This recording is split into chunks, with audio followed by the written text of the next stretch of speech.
Damas y caballeros, respetable público, vayan tomando asiento y afinando la garganta. La arena ya se encuentra de bote en bote y todos están locos de la emoción.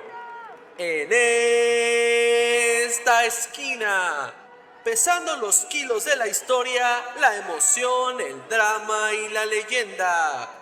Y en esta otra, el grito del público, la máscara orgullosa y el espíritu del ring. Lucharán a 2 de 3 caídas sin límite de tiempo. En este capítulo vamos a repasar la historia de los gladiadores del cuadrilátero, personajes que se volvieron mito, y de las arenas donde cada caída se vive como si fuera la última.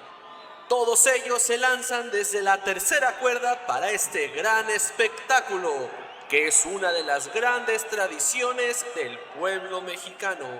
Ajusten bien sus máscaras y no se despeguen de su asiento, porque esta función de gala ya está por iniciar. Esto es Plática Popular.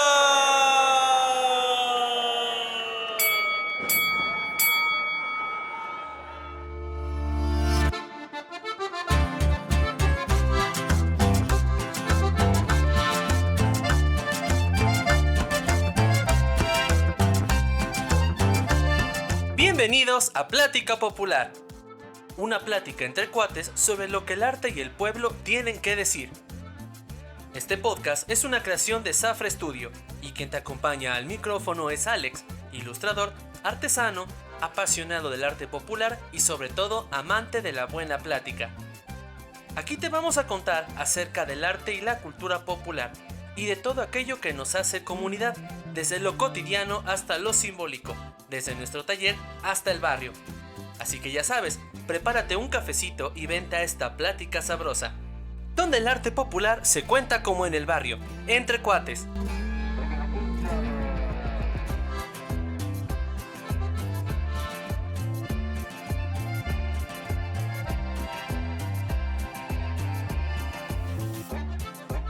¿Qué tal, racita? ¿Cómo se encuentran el día de hoy? Espero que estén muy bien. Yo estoy feliz de estar otra semana con ustedes para traerles otro capítulo de su podcast favorito, Plática Popular. Hoy vamos a hablar de un tema que en lo particular es uno de los que más me emocionaba traerles. Creo que ya se pudieron dar cuenta de cuál es. Vengo a platicarles de la lucha libre mexicana. Yo he sido fanático desde chamaco. Me encanta la estética de las máscaras, que cada una tiene su propio diseño, el cómo entran los luchadores al cuadrilátero y todas las volteretas que dan en el aire. Yo espero que este capítulo les guste tanto como a mí me gustó prepararlo y sin más por el momento, comenzamos. Podríamos decir que los inicios de la lucha libre comienzan en la antigua Grecia. Era una de las disciplinas más importantes de los Juegos Olímpicos, donde los combatientes buscaban derribar al rival usando llaves, agarres y mucha técnica. Era un deporte de honor, disciplina y prestigio. Con el tiempo evolucionó en personajes definidos, rivalidades argumentales que nos retoman a principios del siglo XIX en Europa Occidental, cuando los empresarios presentaban a los luchadores que peleaban entre sí, incluso desafiaban al público a intentar derribarlos o a luchar contra ellos por dinero. En 1830 se formó la primera compañía de lucha libre moderna, pero en los circos, y se estableció la regla de no realizar llaves por debajo de la cintura. A este estilo se denominó lucha a mano plana. Este nuevo estilo se extendió por toda Europa, y uno de los nombres por los que fue conocida fue lucha greco-romana, y para finales de 1800 se convirtió en el deporte de moda. Después de esto es cuando llegó a México. Al principio era visto como un espectáculo extranjero, que igual era representado en teatros o eventos deportivos, pero poco a poco comenzó a conquistar al público de este lado del mundo. Ahora les vamos a hablar acerca de un personaje que fue fundamental para la lucha libre aquí en México, que fue Enrique Ugartechea, luchador profesional, entrenador, actor, cronista y empresario mexicano de origen italiano.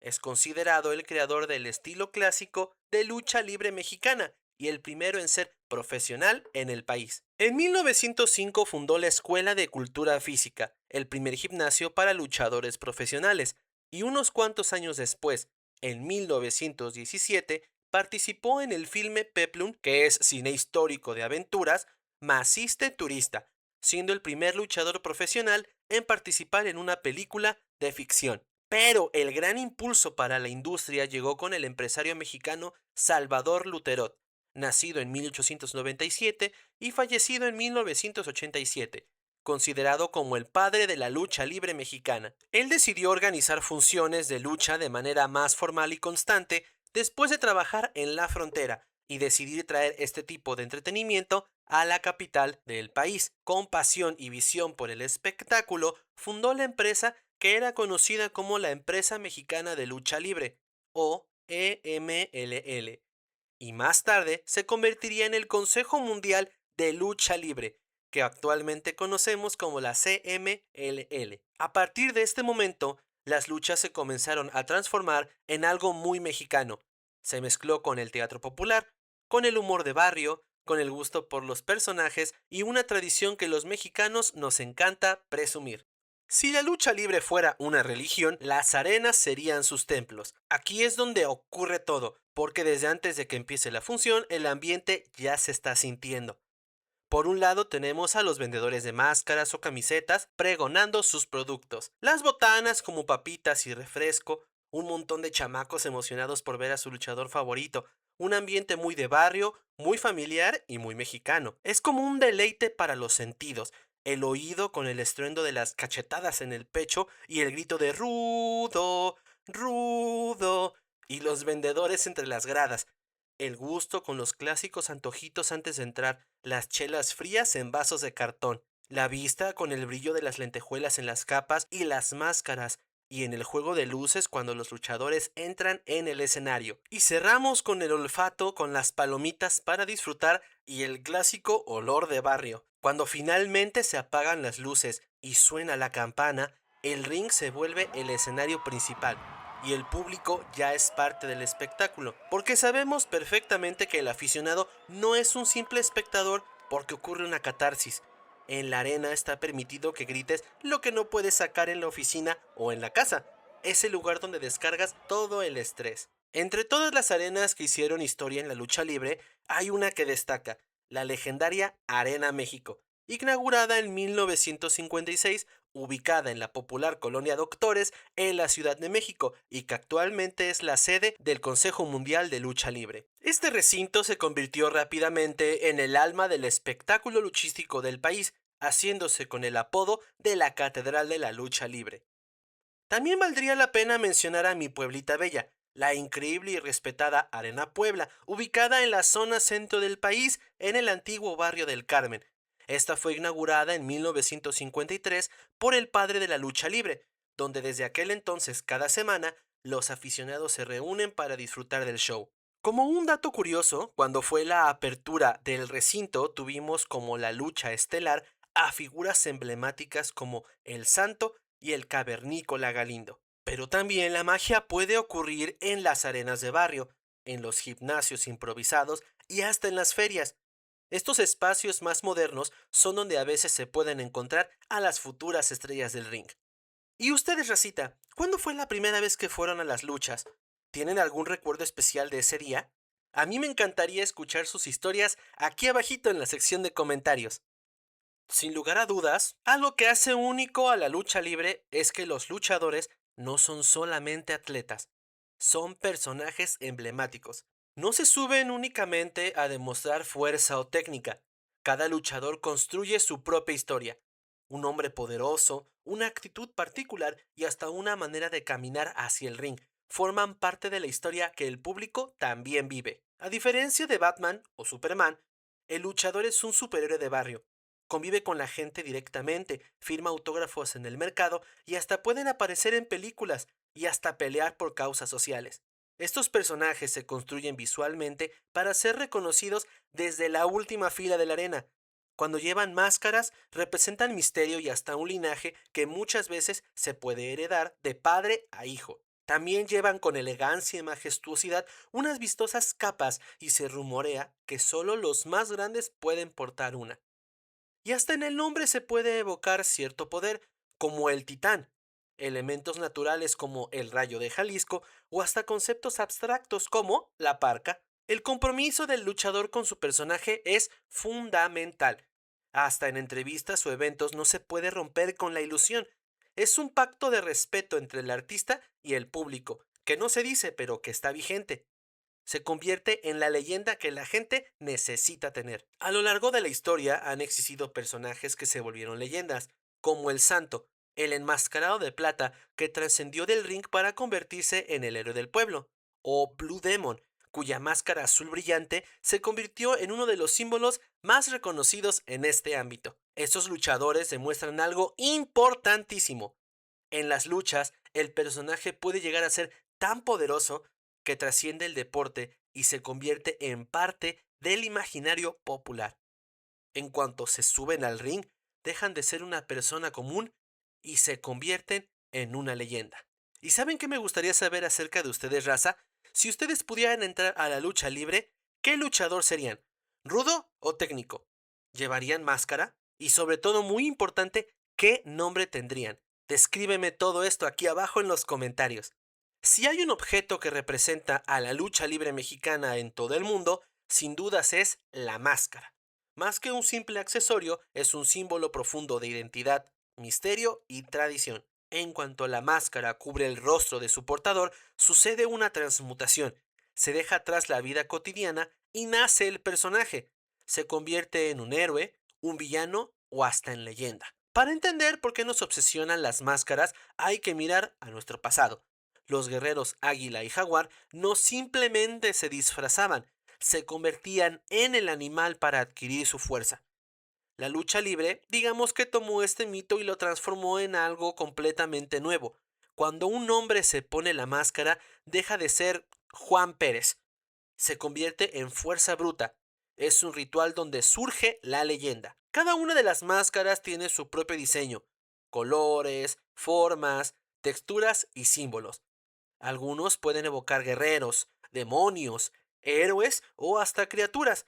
Para un luchador la máscara es tan importante que, según los rumores, el propio santo tenía un pasaporte con su máscara puesta y que en los aviones pedía comer a solas para que nadie pudiera ver su rostro. Este misterio genera un vínculo único con toda la afición. Al no tener un rostro humano, el luchador puede ser cualquiera de nosotros. La máscara es el espejo donde el pueblo se puede reflejar. Pero esto no es solo cuestión de estética, es una tradición de honor en la lucha libre. La tradición más emocionante pudiera ser las luchas de apuesta, donde se apuesta cabellera o la máscara. Pero cuando se juega máscara contra máscara, se pone en juego no solo la carrera, sino la imagen del luchador. El perdedor de la contienda debe quitarse la máscara enfrente del público y revelar su rostro. Es lo más cercano a un funeral en vida. Se revela el nombre real, el lugar de origen y los años que lleva en la lona. El personaje muere para que el hombre camine entre los mortales y en ese momento se rompe el corazón de todos los presentes. Por eso, para muchos luchadores, es cuestión de orgullo, respeto y de historia. Hay quienes pasan toda su carrera sin perderla, manteniendo el anonimato toda su vida. Quizás por este motivo la máscara terminó convirtiéndose en un símbolo grande de nuestra cultura popular. Hoy podemos verla en mercados, juguetes, festivales, arte contemporáneo, moda, diseño gráfico y hasta en protestas sociales, como un símbolo de resistencia. Cuando un mexicano se pone una máscara en un partido o en un concierto, está diciendo: esta es mi cultura, somos fuertes y somos partes de algo mucho más grande. Y para cerrar este pequeñito bloque les voy a contar una anécdota que me encontré por internet que dice más o menos así. El 26 de enero de 1984, Rodolfo Guzmán Huerta, mejor conocido como El Santo, se le levantó su máscara ligeramente en el programa Contrapunto de Jacobo Zabludowski, justo antes de su fallecimiento el 5 de febrero del mismo año.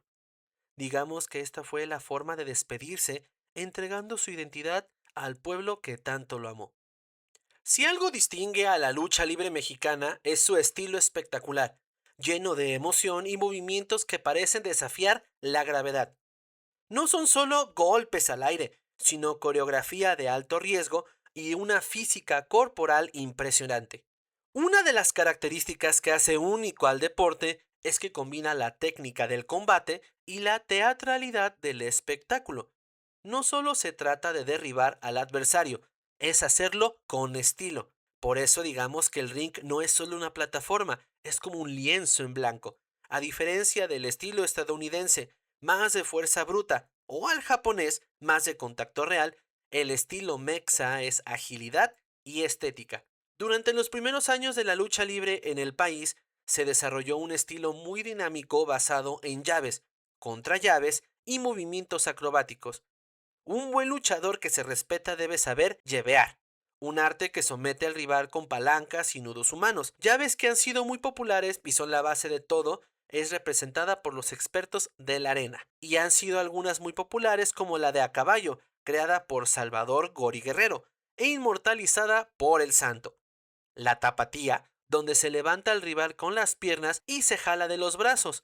O la clásica, la hurracarrana, es mi favorita en particular, la llave maestra del Huracán Ramírez, una voltereta que deja al rival sin escape con un amarre de piernas. Mi México querido también desarrolló el llamado estilo aéreo. Los luchadores comenzaron a utilizar las cuerdas del ring como plataformas para impulsarse y realizar saltos espectaculares sobre sus oponentes. Así surgieron los acróbatas y sus movimientos que hoy son clásicos del espectáculo luchístico. Tenemos el clásico lanzamiento entre la segunda y la tercera cuerda, proyectando el cuerpo como un misil hacia el rival, donde aunque sea un centímetro de diferencia, puede significar una caída mortal. Está también la plancha, el salto desde lo alto de la tercera cuerda hacia el centro del ring. Para poder ejecutar el estilo aéreo, se necesitan que las cuerdas sean más elásticas para que los luchadores las ocupen como trampolines, para arrancar aplausos y gritos del público. Es por eso que las cuerdas digamos que son el motor del luchador y saber correr las cuerdas es lo que toma años dominar. Incluso también digamos que la lona influye, ya que debajo de ella existen tablas de madera y resortes, lo cual hace surgir el sonido de ¡bam!, lo que le da el drama a la función. Y como no mencionar a la pasarela, donde el luchador camina hacia el ring bajo las luces, en donde se gana el respeto del público antes de iniciar la lucha. Ahora, racita, mucha gente critica a la lucha libre diciendo que está coreografiada. Es verdad que hay una estrategia y mucho drama dentro del ring, pero el golpe es completamente real. El riesgo de romperse algo es auténtico y necesita coordinación a nivel profesional de parte de todos los participantes. Hay que recordar que no debemos de hacer estas técnicas en casa. ¿Sabían ustedes que la lucha libre mexicana se considera el deporte con más variantes de llaves de rendición en el mundo? En el pancracio mexicano, la imaginación es el límite. Si observamos con atención a las funciones, no solamente se trata de combates, sino de desarrollo de una historia frente al público y muchas veces es el centro de estas historias la rivalidad de personajes conocidos como los rudos y los técnicos. Estos últimos son los héroes, luchan con honor, respetan las reglas y representan la valentía, la justicia y la nobleza. Suelen ser los favoritos del público y esperan verlos vencer con juego limpio. Por otro lado, están los villanos del espectáculo, los rudos, el némesis, los que hacen trampa, provocan al público, discuten con el referee y tienden a sacar ventaja siempre. Pero ¿qué sería la lucha sin ellos? El público también disfruta muchísimo con ellos, ya que si no existieran, no habría ninguna historia que contar. Esta dinámica del ring es especial. Es una especie de teatro popular en el que todos se desquitan y animan al mismo tiempo. Pero también tenemos que mencionar que desde hace décadas las mujeres luchadoras han demostrado que también tienen un lugar muy importante y especial. Las amazonas del ring desgraciadamente no siempre pudieron estar, ya que desde los años 50 hasta los 80 estuvieron vetadas del cuadrilátero, ya que se decía que no era un espectáculo propio de las damas. Tuvieron que picar piedra fuera de las arenas oficiales y gracias a mujeres como Irma González o Lola González se demostró que los golpes y vuelos no tienen género. Hoy en día, las luchas de las mujeres del CMLL o de la AAA son incluso más espectaculares que las luchas de hombres. Pero también existen otros personajes muy singulares, importantes y especiales dentro de las luchas. Los exóticos. En un deporte que históricamente es de machos, se construyó un personaje extravagante, teatral y lleno de humor. Adoptan una estética femenina, por decirlo así. Usan maquillaje, plumas, lentejuelas y se comportan con una elegancia amanerada. Lejos solo de la curiosidad de su espectáculo, se han convertido en una parte importante de la cultura luchística. No son solo un alivio cómico, son atletas de alto rendimiento que ocupan la picardía como arma. Se dice que incluso un beso de un exótico suele ser más letal que un golpe. Personajes como Gardenia Davis, Pimpinela Escarlata o el internacional Casandro, que por cierto tiene una película que recomiendo muchísimo y que pueden encontrar en Prime Video, demostraron que puede ser divino y al mismo tiempo una fiera en el combate. Al final, lo que hace a la lucha libre tan fascinante es la diversidad de personajes. Todos forman parte de un universo y a todos les aplaudimos por igual. El ejercicio de tolerancia más grande del país. Digamos que si las luchas fueran una película, el guión es la técnica luchística, los actores son los luchadores y nos falta la dirección de arte. La estética de la lucha libre es incluso ya una corriente artística en sí misma. Además del espectáculo en el cuadrilátero, tiene su propio poder visual que ha influido a diseñadores, fotógrafos y hasta corrientes artísticas de todos los rincones del planeta. Desde antes de alguna función, todo ya está diseñado para poder llamar la atención. Los carteles de la lucha libre son ya por tradición una escuela de diseño. Usan letras grandes, toscas, colores vibrantes y contrastantes, rojos, azules eléctricos, plateados, dorados y negros profundos. Estos carteles se colocan en paredes de mercados y casas de todo el barrio, y parece que te gritan los nombres de los luchadores en cuanto los miras. Incluso se crea una jerarquía visual. Hasta arriba los ídolos, lo que es la lucha principal, y abajo las estrellas emergentes. Y hasta frases dramáticas como Duelo de Titanes. Es el marketing perfecto. Yo incluso soy de la opinión que la lucha es la representante más importante del estilo kitsch, lo exagerado o considerado hasta de mal gusto, ya que el uso de colores neón, telas brillantes, lentejuelas y terciopelo es distintivo. Aquí no existe el menos es más. Aquí es entre más brilles, mucho mejor. Y no podemos dejar de hablar de la estética sin mencionar al icónico luchador de plástico con las rebabas en las orillas. Con el paso del tiempo, dejó de ser un simple juguete de fácil adquisición para el pópulo en los tianguis a grandes galerías de arte en Nueva York o París. También me gustaría platicar acerca de cómo la lucha ha inspirado hasta en la fotografía. Justo en el ring, la iluminación de la arena genera un claro oscuro que ha cautivado a las lentes fotográficas por mucho tiempo, sumado a los vuelos y a las figuras que son las llaves en el cuadrilátero.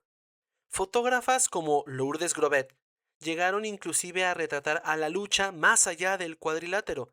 Capturó a los superhéroes en su vida cotidiana, en la cocina o lavando su ropa. Esta estética de lo extraordinario en lo ordinario es puramente mexicana. Con el paso del tiempo, la lucha libre mexicana dejó de ser un simple espectáculo para invadir todos los rincones de la cultura popular, el cine, la televisión, caricaturas, juguetes y mucho más. El mejor ejemplo de esto ocurrió con la figura del Santo, que protagonizó decenas de películas donde luchaba contra vampiros, momias, hombres lobo y todo tipo de villanos. Con el tiempo su figura se convirtió en un auténtico ícono cultural que trascendió el deporte. Y aquí les traigo un listado de muchas otras apariciones de la lucha libre que encontré en mi investigación. Una de mis favoritas de la niñez, Mucha Lucha, fue pionera en mostrar que la lucha libre es un estilo de vida, con el lema honor, familia, tradición. nos enseñó que nadie se quita la máscara. También otro que podemos mencionar es El Tigre, las aventuras de Manny Rivera, que es una carta de amor al país. Aquí la serie nos mostró la famosa rivalidad entre rudos y técnicos, con personajes que peleaban de una manera muy familiar. Una miniserie que pasaba en los canales infantiles era Santo contra los clones, que intentó acercar al enmascarado de plata al siglo XXI, demostrando que el mito del santo es inmortal. No sé si muchos pudieron ver esta serie en MTV, pero a mí me gustaba muchísimo, que era el Thumb Wrestling Federation, o en México conocido como la Federación de Lucha de Pulgares, una parodia brillante que utilizaba la estética y el drama de la lucha libre mexicana y lo llevaba a un formato absurdo y muy genial. Y yo creo que van a estar de acuerdo conmigo, la película favorita de muchos por acá, Nacho Libre, una comedia estadounidense protagonizada por Jack Black, que se convirtió en un objeto de culto. Capturó la esencia del luchador de barrio que pelea por una causa noble, imitando al legendario Fray Tormenta, de quien les recomiendo investigar su historia, y puso a la lucha libre en el mapa global. Incluso tiene sus embajadores hechos de píxeles en las consolas más famosas de la historia. Tenemos por ejemplo a King en la serie de juegos Tekken, un luchador con máscara de jaguar que cuida un orfanato. Y también a El Fuerte, Street Fighters, un cocinero luchador que lleva el sabor de México en los puños. No falta la famosa saga de Pokémon con Jaulucha, un halcón que hace planchas y movimientos aéreos dignos de la Arena de México y que muy recientemente tuvo su propio evento en colaboración con el Consejo Mundial de Lucha Libre. Y también tenemos al clásico Guacamole, un videojuego entero dedicado al folclore mexicano, donde el protagonista es un luchador que viaja entre el mundo de los vivos y los muertos. Es por esto que la lucha libre es tan poderosa, mezcla deporte, teatro, humor, drama y hasta mito popular en un solo espectáculo. Y aunque la lucha ocurre en el ring, la cultura luchística va mucho más allá de la arena. Hoy hemos aprendido que la lucha libre no es solo un deporte, y mucho menos puro teatro. Es el espejo de un México que no se rinde. Es el lugar donde el carnicero puede ser un rey, donde el anonimato es un superpoder y donde en un par de horas la justicia siempre gana. La lucha libre es patrimonio cultural inmaterial de la Ciudad de México, pero va mucho más allá de los decretos. Es parte de nuestra vida. Está el juguete de plástico para los niños, el cartel pegado en el poste de la esquina y esa máscara que nos ponemos todos los días para salir a luchar nuestra propia batalla de la vida diaria. Al final, todos somos un poco técnicos y un poco rudos. Todos volamos desde la tercera cuerda de nuestros sueños y hasta hemos tenido que defender nuestra identidad como si fuera la máscara más sagrada. Y como dirían los viejos aficionados de la arena, la lucha puede terminar, pero la leyenda siempre continúa.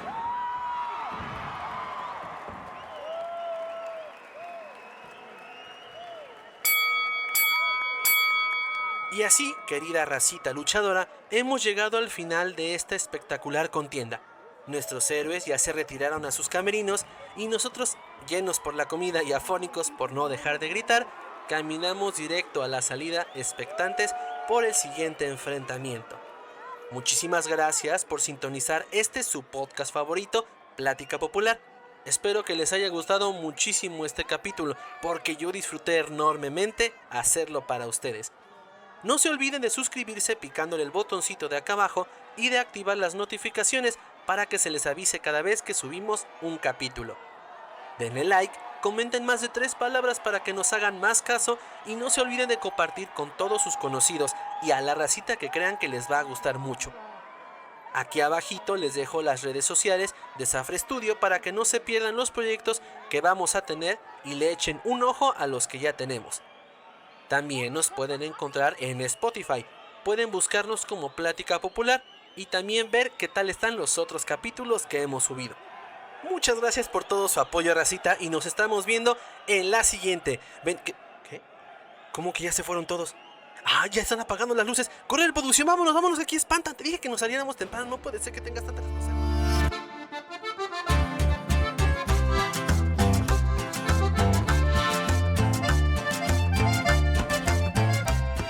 Esto fue Plática Popular, una creación de Zafra Studio, con dirección, conducción, edición y producción de Alejandro Zafra.